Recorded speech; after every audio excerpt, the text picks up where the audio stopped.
Baghdad مقدس میں ایک بڑے بزرگ تھے محمد جام رضی اللہ تعالیٰ عنہ، بڑے پائے کے بزرگ ہیں، صاحب کرامت بزرگ گزرے ہیں۔ یہ وہ دور تھا جب ہلاکو بادشاہ پوری دنیا میں اپنی درندگی پھیلا چکا تھا، جہاں جاتا تھا قتل عام کرتا تھا، یکے بعد دیگرے وہ ملک فتح کر رہا تھا، لاشوں کے انبار لگا رہا تھا۔ اس کی کرسی تو لوگوں کی لاشوں پر ہی لگتی تھی۔ ہلاکو نام سنا ہوگا آپ نے، بڑا ظالم بادشاہ۔ اور یہ جنگ کرتے کرتے جب اس کا ٹارگٹ بغداد ہو گیا، بغداد اس وقت مرکز اسلام کہلاتا تھا، علماء دین وہاں پر کثرت سے ہوا کرتے تھے، علم کی بڑی بڑی درسگاہیں وہاں پر موجود تھی، دانشور وہاں موجود تھے، صوفیہ موجود تھے۔ تو بغداد میں بڑی بڑی پرانی تاریخی کتابیں موجود تھیں۔ بغداد کو اس نے ٹارگٹ بنایا۔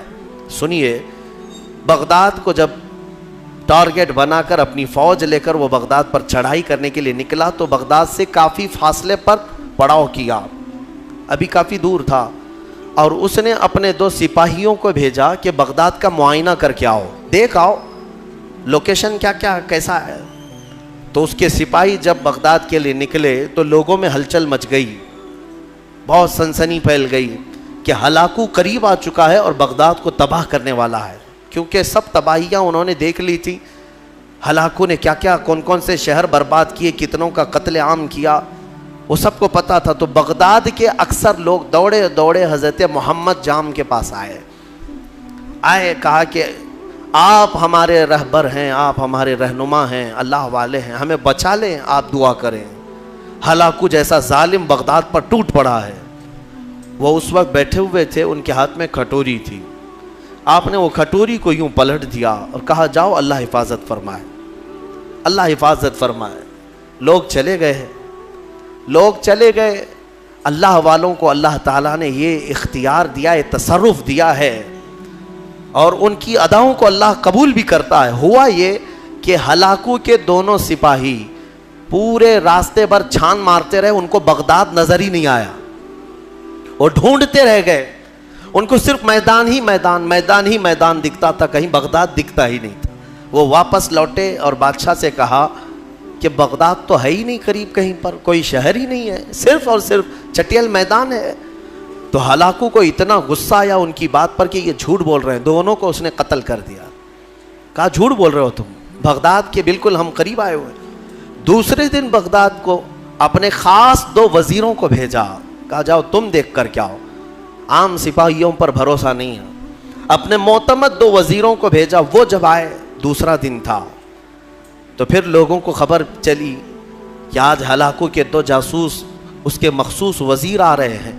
پھر دوڑے دوڑے حضرت محمد جام کے پاس آئے اور ان سے سفارش کرنے لگے کہ حضور آج وہ اپنے مخصوص جاسوسوں کو بھیج رہا ہے اور وہ بغداد کے قریب آئے ہیں، ہماری بیویاں بیوہ ہو جائیں گی، بچے یتیم ہو جائیں گے، بچا لیں، اللہ کا واسطہ دیتے ہیں۔ حضرت محمد جام نے آج پھر کھٹوری اٹھائی، پلٹ دیا، کہا جاؤ اللہ حفاظت فرمائے۔ چلے گئے، وہ 2 وزیر بھی گھوم پھر کر کے گئے، انہیں بھی بغداد نظر نہیں آیا، صرف چٹیل میدان۔ اللہ والے اپنے کوزے سے جسے چاہے چھپا لیں۔ واپس وہ شام کو لوٹے، ہلاکو کے پاس کہے سچ کہہ رہے تھے وہ دونوں سپاہی، ہمیں بھی بغداد نظر نہیں آیا، ہم غلط راستے پر تو نہیں آئے۔ بادشاہ کو اب غصہ بھی تھا اور تجسس بھی بڑھ گیا کہ ایسا کیسے ہو سکتا ہے۔ اس نے کہا اب معائنے کی ضرورت نہیں، مجھے یہاں سے بغداد کی روشنی نظر آ رہی ہے اور تم کو قریب سے بغداد کیوں نہیں نظر آیا؟ تو پھر تیسرے دن اس نے فوج کی تیاری کر لی کہ نہیں اب معائنے کی ضرورت نہیں، ساری فوج ہی چل پڑے، میرے ساتھ ساتھ چلو اور حملہ ایک ساتھ کیا جائے گا بغداد پر۔ تیسرے دن صفیں لگ گئیں، ہلاکو اس کی سپہ سربراہی کر رہا تھا، اور جب بغداد کی طرف وہ طبل بجاتے ہوئے، نقارے بجاتے ہوئے نکلے، اب پھر بغداد والوں میں سراسیمگی پھیل گئی۔ اب یہاں پر دوڑ بھاگ، سارے ادھر ادھر کھلبلی مچ گئی۔ پھر دوڑے دوڑے حضرت محمد جام کے پاس آئے، مومنین کا ایک بڑا مجمع آیا، سب رونے لگے، کہا کہ حضور بچا لیں بغداد کو، یہاں امانتیں ہیں بزرگوں کی، یہاں مسلمانوں کا مرکز ہے، بچا لیں۔ حضرت محمد جام تیسرے دن ان کے ہاتھ میں کھٹوری تھی، وہ پلٹ رہے تھے، غیب سے ندا آئی کہ اے میرے بندے اب رک جاؤ، اب رک جاؤ، کب تک تم انہیں اس طرح سے بچاتے رہو گے؟ انہوں نے اب تک اپنی حالت نہیں بدلی، ان کو اپنی حالت پر چھوڑ دو۔ حضرت محمد جام کو حکم ہوا، غیب سے ندا آئی، انہوں نے وہ کھٹوری چھوڑ دی، نہیں پلٹا۔ پھر اس کے بعد ہوا یہ کہ ہلاکو بغداد میں داخل ہو ہی گیا اپنی فوج کو لے کر، اور ایسی تباہی مچائی، ایسی تباہی، اللہ کی پناہ، 1 مہینے تک بغداد میں صرف چیخ ہی چیخ تھی، آوازیں ہی آوازیں تھیں، جس طرف سے گزرتے لاشوں کا انبار تھا، گھر بار جلائے جا چکے تھے، اسلامی ذخیرہ جو لائبریریاں تھیں وہ جلا کر راکھ کر دی گئیں، دریائے دجلہ کا پانی پورا خون سے لال ہو گیا تھا، اور گھوڑے دوڑتے تھے بغداد کی گلیوں میں تو مسلمانوں کے خون سے گھوڑوں کے ٹاپ بھیگ جاتے تھے، اتنا قتل عام کیا، مسجدیں تخت و طاقت و تاراج ہو گئیں، وہاں کی بلند و بالا پرشکو عمارتیں تباہ و برباد کر دی گئیں، علماء کو قیدی بنایا گیا، نہ جانے کتنی تباہی ہوئی، اس کا بیان کرنا بیان سے باہر ہے۔ میرے عزیزو، یہ تباہی تاریخ کی داستان بن گئی، آج بھی تاریخ اٹھاؤ گے تو ہلاکو کے بغداد کی تباہی کی داستانیں تمہیں بہت جلی حرفوں میں نظر آئیں گی، لیکن کہنا یہ چاہتا ہوں کہ اس تاریخ میں چھپا ہوا یہ واقعہ ہمیں جھنجھوڑتا ہے۔ اللہ والے بھی، اولیاء کرام بھی اس وقت تک بچاتے رہتے ہیں جب تک تمہارے سدھرنے کی امید ہو، پھر ایک وقت ایسا آتا ہے کہ مولا تعالیٰ خود منع کر دیتا ہے کہ اے میرے محبوب بندو، ان کی حفاظت بھی مت کرو، ان کو اپنے حال پر چھوڑ دو، ان کو اپنے حال پر چھوڑ دو، کہیں وہ نوبت نہ آنے پائے، وہ وقت آنے نہ پائے۔ اے غیور مسلمانوں، میں تمہیں بیدار کرتا ہوں، اسی لیے زمانے ماضی کے کچھ شاعروں نے یہ کہا تھا، جگہ جگہ کے تھک چکے ہیں تمہیں یہ ہنگامے، اٹھو نشاط لذت خواب گراں بدل ڈالو۔ ہاں، غلط روی سے منازل کا بعد بڑھتا ہے، مسافروں رویش کارواں بدل ڈالو، اٹھو وگرنہ حشر نہ ہوگا پھر کبھی، دوڑو کہ زمانہ چال اپنی چل گیا۔ آج تمہیں پتہ ہے تمہاری تباہی کے منصوبے، اس کے تانے بانے پورے بنے جا چکے ہیں، تمہارے خاتمے کی منصوبے مکمل کیے جا چکے ہیں، اور تم آپس میں یہاں گتھم گتھا ہو۔ تم یہاں پر اب تک اپنے تاش کے پتے چھوڑنے کو تیار نہیں، تمہارے شراب کی دکانیں بند نہیں ہو پاتی، تمہارے نشے کی عادتیں ختم نہیں ہو پاتی۔ کہاں گیا وہ غیور نوجوان؟ جب میرے آقا صلی اللہ تعالیٰ علیہ وسلم تنہا آواز دیتے تھے تو سہاگ رات چھوڑ کر کے حنظلہ جیسا جوان بھی میدان میں آتا تھا، اپنی آج کی دلہن کو چھوڑ کر نکل آتا تھا۔ کہاں گیا وہ ہمارا نوجوان؟ بوڑھے بھی اپنے وقت میں، تمہیں پتہ ہے بدر کی رات کو دوسرے دن جانا ہے، مدینے کے ایک گھر میں باپ اور بیٹے میں جھگڑا ہو رہا ہے، کس بات پر؟ بیٹا کہتا ہے میں رسول پاک کے ساتھ جاؤں گا، باپ کہتا ہے نہیں میں جاؤں گا، دونوں میں جھگڑا ہو رہا ہے، اور دونوں نے حضور پاک صلی اللہ تعالیٰ علیہ وسلم کے پاس شکایت کی کہ آقا آپ فیصلہ فرما دیں کون جائے گا۔ بیٹا کہتا ہے یہ باپ میرے بوڑھے ہو چکے، انہیں گھر سنبھالنے دیں۔ بوڑھے کہتے ہیں نہیں میرا حق زیادہ ہے، میں عمر والا ہوں، اس کا تجربہ کم ہے، میں آپ کے ساتھ جاؤں گا۔ یہ کھیلنے کے لیے مقابلہ نہیں ہو رہا ہے، جان دینے کے لیے مقابلہ ہو رہا ہے، گردنیں لے کر کے نکلنے والا ہے۔ حضور پاک نے فرمایا قرآن اندازی کر لو، قرآن اندازی کر لو، نام نکالو۔ قرآن اندازی کی گئی تو بیٹے کا نام نکلا، باپ نے کہا میں یہ قرآن نہیں مانوں گا، اور ایک بار قرآن کرو۔ دوبارہ قرآن اندازی کی گئی، پھر جوان بیٹے کا نام نکلا۔ میرے مصطفیٰ کریم صلی اللہ علیہ وسلم نے فرمایا اس بوڑھے صحابی سے، کہا آپ گھر بیٹھ جائیں، آپ کا یہ لال، آپ کا یہ جوان میرے ساتھ چلے گا۔ جانتے ہیں حضور کے اس فرمان کے بعد وہ بوڑھے صحابی دھاڑے مار کر رونے لگے، یا ویلا یا ویلا، اے اللہ یہ کتنی بری حالت ہے میری کہ میرے بڑھاپے نے مجھے مصطفیٰ سے دور کر دیا، اگر میں بوڑھا نہ ہوتا تو آج چلا گیا ہوتا۔ وہ جذبہ کہاں چلا گیا ہمارا، وہ جوش کہاں چلا گیا، وہ ولولہ کہاں گیا؟ تم بدلتے نہیں، اور پوری دنیا میں بیٹھ کر تسبیح کے دانے گھما کر اور تم کہتے ہو اللہ کی رحمت آ جائے، اللہ کی مدد آ جائے۔ یاد رکھو یہ سنت کے خلاف ہے، سنت کے خلاف ہے۔ میں خود اپنے آپ پر کبھی کبھار کوستا ہوں کہ ہاں ٹھیک ہے اللہ تعالیٰ نے ایک منبر دیا یا آواز دی تو میں جو بول سکتا ہوں بول رہا ہوں۔ مجھے اتنی امید ضرور ہے کہ ہماری زبان سے آواز نکلے گی، مولا کسی کے بھی دل کو بیدار ضرور کرے گا، بیدار تو ہوں گے، لیکن ساتھ میں مجھے اس بات کا افسوس ہوتا ہے کہ آج ہمارے حالات ایسے ہیں کہ کمرے میں بیٹھ کر ڈسکس کر رہے ہیں، واٹس ایپ پر بیٹھ کر چیٹنگ کر رہے ہیں، ایک جگہ کی دوسرے جگہ کی ویڈیو وائرل کرتے ہیں کہ دیکھو فلاں جگہ ایسی آتنک مچائی جا رہی ہے، ایسے کیا جا رہا ہے۔ یہ سارا کا سارا انتظام تو تم واٹس ایپ پہ کر رہے ہو، تمہاری ساری تیاری تو صرف فیس بک پہ ہے، باقی باہر نکلو تو دیکھو نہ چہرے سے تمہیں غلام مصطفیٰ کوئی کہنے کو تیار ہے، نہ تمہارے لباس سے کوئی تمہیں غلام مصطفیٰ کہنے کو تیار ہے، نہ تمہاری زبان سے، نہ تمہارے اخلاق سے، نہ تمہارے معاملات سے۔ غلام مصطفیٰ وہ ہوتا تھا کہ وہ راستے پر چلے تو اس کا رعب ایسا طاری ہوتا ہے کہ اچھے اچھوں کی آنکھیں نیچے گر جائیں، آنکھیں نیچے ہو جائیں۔ نبی اکرم صلی اللہ تعالیٰ علیہ وسلم کی غلامی کو تم ہلکا سمجھتے ہو؟ بدلو میرے عزیزو، قرآن سچ کہہ رہا ہے، ان اللہ لا یغیر ما بقوم حتی یغیروا ما بانفسہم، بے شک اللہ تعالیٰ اس وقت تک کسی قوم کی حالت نہیں بدلتا جب تک اس قوم کو خود اپنی حالت بدلنے کی فکر نہ ہو۔ اسی لیے اقبال نے کہا تھا، قوت فکر و عمل پہلے فنا ہوتی ہے، پھر کسی قوم کی شوکت پہ زوال آتا ہے، پھر کسی قوم کی شوکت پہ زوال آتا ہے۔ ہماری شوکت، ہماری شان، ہماری بان پر جو آج زوال آیا ہے، اس سے پہلے ہمارے سوچ و بچار اور ہمارے عمل کی قوت فنا ہو گئی ہے۔ ہاں، سب کچھ ختم کر کے اب ہم یہ زوال کے دن دیکھ رہے ہیں۔ بہت تیزی سے دن بدلے ہیں میرے عزیزو، ہماری آنکھوں کے سامنے بدلے ہیں۔ میں یہ نہیں کہہ رہا بدل رہے ہیں، بدل چکے ہیں۔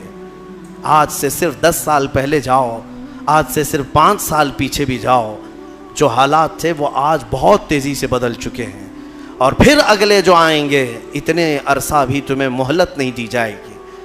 دشمن گھات لگا کر اپنی کمین گاہوں سے تمہاری طاق میں ہے۔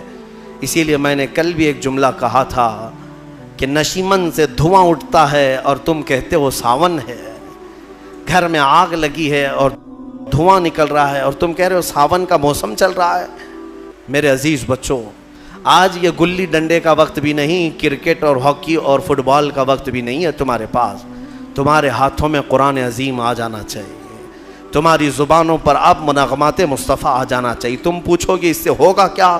تمہیں پتہ نہیں کیا ہوگا، تمہیں اندازہ بھی نہیں ہے۔ قرآن کی ایک آیت اگر مولا پہاڑوں پر نازل کرے تو وہ ریزہ ریزہ ہو جائیں گے، وہ ریزہ ریزہ ہو جائیں گے۔ کیا قرآن پر یقین نہیں ہے تمہیں؟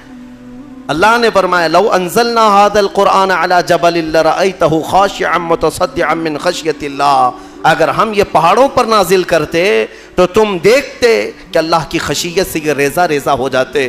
آج تمہارے ہاتھوں میں اگر قرآن آ جائے اور تمہارے سینے میں بس جائے، پھر دیکھنا قرآن کی اس طاقت کو لے کر جس راہ سے گزرو گے دشمن ریزہ ریزہ ضرور ہوں گے، ضرور ہوں گے۔ آج تمہارے پاس جو طاقت ہے، قوت ہے، وہ قرآن ہے اور عشق مصطفیٰ ہے، اور عشق مصطفیٰ نعروں سے نہیں۔ ہاں، آپ یہی کہیں گے کہ ہم تو عاشقان مصطفیٰ ہیں، ہم میلاد بھی مناتے ہیں، نعتیں بھی پڑھتے ہیں، نعرے بھی لگاتے ہیں سب۔ اگر نعرے لگانا اور نعت مصطفیٰ پڑھنا ہی عشق مصطفیٰ کی علامت ہوتی تو نہ بدر ہوتی، نہ احد ہوتا، نہ خندق ہوتی، نہ حنین، کچھ نہیں ہوتا۔ سب صحابہ بیٹھ کر مسجد نبوی میں ہی نعرے لگاتے، سب دشمن فنا ہو جاتے۔ ایسا نہیں ہے، پہلے میدان میں اپنے عمل کے ساتھ اترو، اپنے عمل کے ساتھ اترو۔ ہاں، تم حضور پاک صلی اللہ تعالیٰ علیہ وسلم کے عاشق ہو تو عمل کے ساتھ آؤ، تم اپنے آپ کو بدلو۔ قرآن کی اس محکم آیت کے بارے میں آپ سے کہہ رہا ہوں، اللہ نے سچ فرمایا، اس وقت تک وہ حالت نہیں بدلے گا جب تک تم اپنی حالت نہیں بدلتے۔ اب حدیث سنو، میرے آقا صلی اللہ علیہ وسلم فرماتے، ایک بندہ اگر اپنے آپ کو بدلنا چاہے کتنا ٹائم لگنا چاہیے بدلنے میں آپ کو؟ کب تک؟ کچھ تو لمٹ ہوگی۔ آپ بدلنا چاہیں، حضور فرماتے ہیں اگر کوئی بدلنا چاہے اور نکل پڑے مولا کے راستے پر، حضور فرماتے ہیں کہ اگر وہ ایک بالشت آگے بڑھے گا تو رب تبارک و تعالیٰ کی رحمت ایک ہاتھ آگے بڑھ جائے گی۔ اگر وہ چل کر کے آئے گا تو مولا کی رحمت دوڑ کر اسے لے گی۔ ہاں، تمہارے صرف اٹھنے کی دیر ہے۔ تم نے بنی اسرائیل کے اس شخص کے بارے میں سنا نہیں؟ حدیث پاک میں، صحیح حدیث پاک، جس نے 100 لوگوں کا قتل کیا تھا، 100 لوگوں کا قتل کیا اور توبہ کے ارادے سے وہ نکلا۔ اسے ایک عالم دین نے بتایا کہ جاؤ بیت المقدس کی طرف، اللہ کے گھر کی طرف، تم جاؤ وہاں توبہ کرو، اللہ تعالیٰ تمہاری توبہ قبول کرے گا۔ وہ اپنے گھر سے نکلا، بیچ راستے میں اس کا انتقال ہو گیا۔ توبہ کرنے کی مہلت بھی نہیں آئی, ابھی اس جگہ پہنچا بھی نہیں تھا. یہ صرف اور صرف نکلا ہے اپنے آپ کو بدلنے کے لیے, اور بیچ میں موت بھی آ گئی. اور حدیث پاک میں عذاب کے اور رحمت کے دونوں فرشتے آئے. عذاب کے فرشتے جہنم میں لے جانے کے لیے, رحمت کے فرشتے جنت میں لے جانے کے لیے. کیوں؟ دونوں یہ کہہ رہے تھے, عذاب والے کہ یہ 100 قتل کر چکا ہے, گنہگار ہے. رحمت والے کہتے نہیں, توبہ کی نیت سے نکلا تھا, صاف ہو رہا تھا. جبرائیل امین کو حکم بنا کر اللہ نے اتارا کہ دیکھو ان دونوں کے درمیان فیصلہ کرو. کیسے فیصلہ؟ اس کے گھر سے بیت المقدس تک کی زمین ناپو, یہ جہاں گرا ہے دیکھو, اگر بیت المقدس سے قریب ہے تو جنت والے لے جائیں, اگر دور گرا ہے تو دوزخ والے لے جائیں. ناپا گیا تو برابر بیچوں بیچ وہ انتقال کر کے گرا ہے, بیچوں بیچ, ادھر بھی برابر ہے ادھر بھی برابر ہے. اب کیا فیصلہ کیا جائے؟ دونوں جگہ کی مسافت سیم ہے. رب تبارک و تعالیٰ نے اب فرمایا جبرائیل امین سے, جبرائیل دیکھو منہ کس طرف کیا ہوا ہے. دیکھا گیا کہ وہ بیت المقدس کی طرف, اور ایک حدیث میں اللہ والوں کی بستی کی طرف منہ کیا ہوا تھا جب مرا ہوا تھا. رب تعالیٰ نے فرمایا رحمت والوں کو دے دو, رحمت والوں کے حوالے کر دو, اسے جنت لے جائیں. بدلنا چاہو تو مولا تعالیٰ اتنا تیز تمہیں بدل دیتا ہے, اور نہیں بدلنا چاہو تو تمہیں اسی طرح چھوڑ دیتا ہے. تو کچھ تو ہونی چاہیے ہمارے اندر احساس بدلنے کا. صرف اور صرف اگر کسی کو ایسا لگتا ہے کہ تقریریں سننا یہ ایک انٹرٹینمنٹ ہے, تو میں کہتا ہوں یہ سننا بھی چھوڑ دو. اگر علماء کی تقریریں یا ہمارے بیانات سنتے ہو تو تمہاری زندگی میں انقلاب آنا چاہیے, تبدیلی کا مزاج پیدا ہونا چاہیے کہ کل تک میری نمازیں قضا ہوتی تھی, آج میں نماز کی پابندی کر لوں, اسی لیے کہ مجھے کل قیامت کے دن حساب دینا ہے. اور اس کے علاوہ آج کے حالات کیا جھنجھوڑتے نہیں ہیں تمہیں؟ آج کے حالات نہیں جھنجھوڑ رہے تمہیں؟ ظالم سر پر آپ ننگا ناچنے کے لیے تیار کھڑے ہیں. وہ دن تمہارے سامنے آئیں گے, تم دیکھو گے کہ بچوں کے خون سے یہ ہولی کھیلیں گے. ہاں یہ دن آئیں گے, قریب ہے. ہر جگہ پر فتنہ و فساد, ہر جگہ پر خون ریزی, ہر جگہ پر قتل و غارت. حضرت نعمت اللہ شاہ کرمانی 800 سال پہلے کے ایک بزرگ ہیں, ان کی پریڈیکیشن بہت مشہور ہے. انہوں نے جو پیشن گوئیاں 800 سال پہلے کی تھیں وہ سب کی سب آج ثابت ہوتی نظر آ رہی ہیں. انہوں نے ہندوستان کے پورے حالات کے بارے میں پیشن گوئیاں کی ہیں, ان کی پوری کتاب موجود ہے فارسی میں. انہوں نے اپنے زمانے کے بعد ہونے والے حالات میں سب بتایا, کون سا بادشاہ آئے گا, کتنے سال حکومت کرے گا, کیا کیا ہوگا, اور آج کے حالات تک انہوں نے بیان کیے. اس میں انہوں نے ایک بات یہ بھی بیان کی ہے, میں یہ نہیں کہتا کہ ہم جو ہے آنکھ بند کر کے ہر چیز پر یقین کریں گے, مستقبل جو بھی ہے وہ اللہ کے دست قدرت میں ہے, اللہ ہی بہتر جانتا ہے. لیکن بزرگوں نے علم لدنی سے, اللہ تعالیٰ کا جو خاص علم انہیں ملا ہو, اس سے کبھی کبھار کچھ باتیں بیان کرتے ہیں. انہوں نے یہ بیان کیا کہ ایک وقت آئے گا ہند پر, جب دریائے اٹک کا ایک نام لیا انہوں نے, یا پھر تبت کے پاس کہ ایک دریا ہے یا ایک میدان ہے, وہ 3 بار پورے خون سے بھر جائے گا, اتنا قتل عام کر دیا جائے گا. سوچ سوچ کر کے کبھی ہمارے رونگٹے کھڑے ہو جاتے ہیں. عزیزان گرامی وقار, جب بارش بہت تیز آتی ہے تو پھر لوگ چھت کے نیچے چلے آتے ہیں یا چھاتا نکال لیتے ہیں, اور تم کون سی زندگی گزار رہے ہو؟ فتنوں کی بارش اور ظلم کی بارش اتنی تیز ہو چکی کہ تم مصطفیٰ کریم کی چھت کے نیچے بھی آنا نہیں چاہتے, اور نہ ہی اخلاق مصطفیٰ کی چھتری لینا چاہتے ہو. کون سی زندگی میں ہو؟ بدلو اپنے آپ کو. میرے رب تبارک و تعالیٰ کا فرمان حق ہے, ورنہ حالات ہم نے یہ بھی دیکھے ہیں. زندگی تمہاری 80 سال کی ہو جائے, اگر ایک جگہ بیٹھ کر کے تم انتظار کرتے رہے تو کچھ تبدیل نہیں ہونا ہے. وہ خالق اسباب ہے, ساری چیزیں اسباب پر رکھا ہے.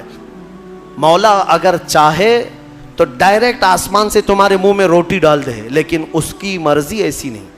اس کی منشا یہ ہے کہ پہلے بیج بو, پھر فصل آئے, پھر اس کے بعد کٹائی ہو, پھر بھی اس کے بعد پسائی ہو, پھر آٹے کی گندھائی ہو, پھر اس کے بعد روٹی بنے, پھر توے پر جائے, پھر پک کر تمہارے منہ میں آئے.